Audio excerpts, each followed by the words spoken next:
All right, Tiger Nation board brief for Thursday, September 30th, last day of the month. All right, we're going to start off with a warm-up today. Pretty important. It's going to go right along with our workout. All right, so we have 4 rounds of squat therapy, okay? 20 seconds of squat therapy, 10 seconds of rest, 20 seconds of reach, roll, and lift drill. 10 seconds rest, and we'll repeat that. All right, so let's just talk about the squat therapy. Often overlooked, undervalued movement. It will help your squat immensely. And if you, I believe the classes I coached the last time, we talked in detail about the advantages of doing squat therapy. It's going to help your mobility. It's going to help your range of motion in your squat. It's going to help keeping your chest up, which is what we want, so we can carry more load when we squat. It has a multitude of advantages to doing this movement, right? And once done correctly, it is great. So we are going to do 20 seconds of some squat therapy for 4 rounds. How many reps should I get in 20 seconds? I like to use 3 to 5 seconds to get down to the bottom, and someone who's having a little bit of a harder time doing it, I can go up to 7 to 10 seconds, right? So maybe 2, maybe 4 reps in here, maybe 5 reps if you're a pretty proficient squatter. But if we go slow, right, and even stop when we're having an issue, and then fix the issue, or say it's push your knees out, or just slow down a little bit, and you can find that range of motion and get down to your squat, it works a little bit better. And then instead of trying to bust out 20 squat therapies in 20 seconds, that's not really realistic. It is a slow movement and a very controlled movement. All right, so let's stick to the game plan. 3 to 5 squat therapies in that 20 seconds should be plenty, okay? And let's really work hard at getting to the bottom of the squat and finding our deficiencies if we're having them and improve them during this, okay?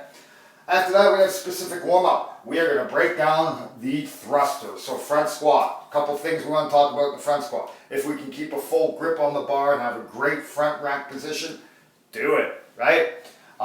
If we're not able to do that, and some people are not, me included, we want to think about keeping our elbows as far away from our knees, keeping our elbows up when they're in the bottom of that squat. Okay?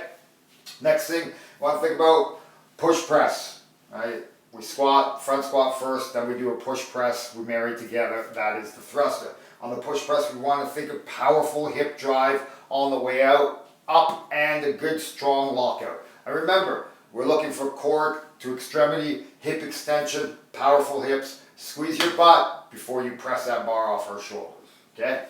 And then we're going to talk about the thruster. We're going to perform the thruster. Right? We're going to marry those two like I just talked about. We're going to put it together.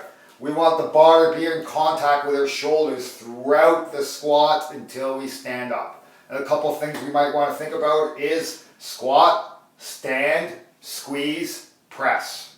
Right? If you think about it, those 4 different words, that's exactly what a thruster is. Okay?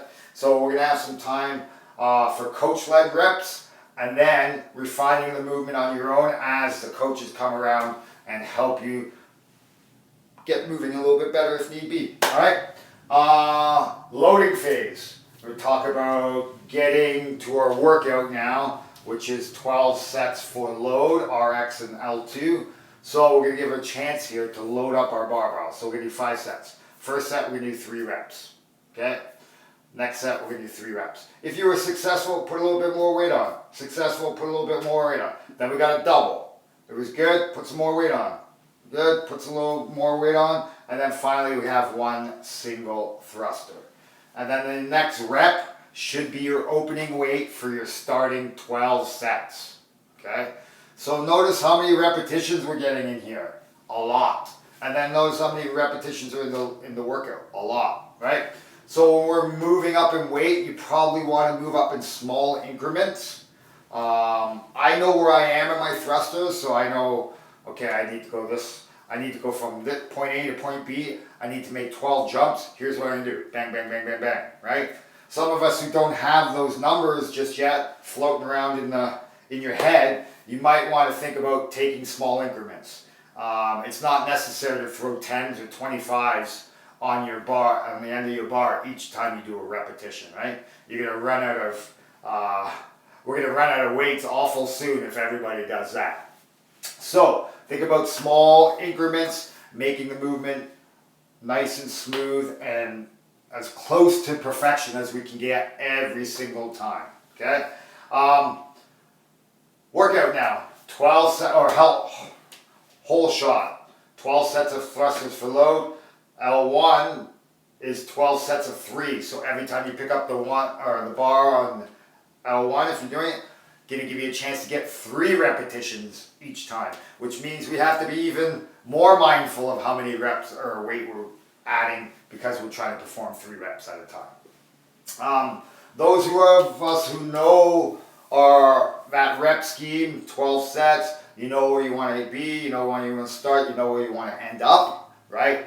Yeah, go for it. Might be a little bit bigger jumps at the beginning. Let's make sure we take our rest as well. Even those more experienced athletes, we do need to take rest to get to those higher loads, right? At the end of the day, we're looking for a heavy single thruster. Can I squat clean the first one? Oh man, I just used that word, squat clean. Can I clean the first one? Yes. As long as your hips pass below parallel and the bar lands up, locked out overhead, the repetition counts as a thruster. Okay, guys? Enjoy the workout. Let's move some weights around. Let's throw some weights around and have some fun tomorrow.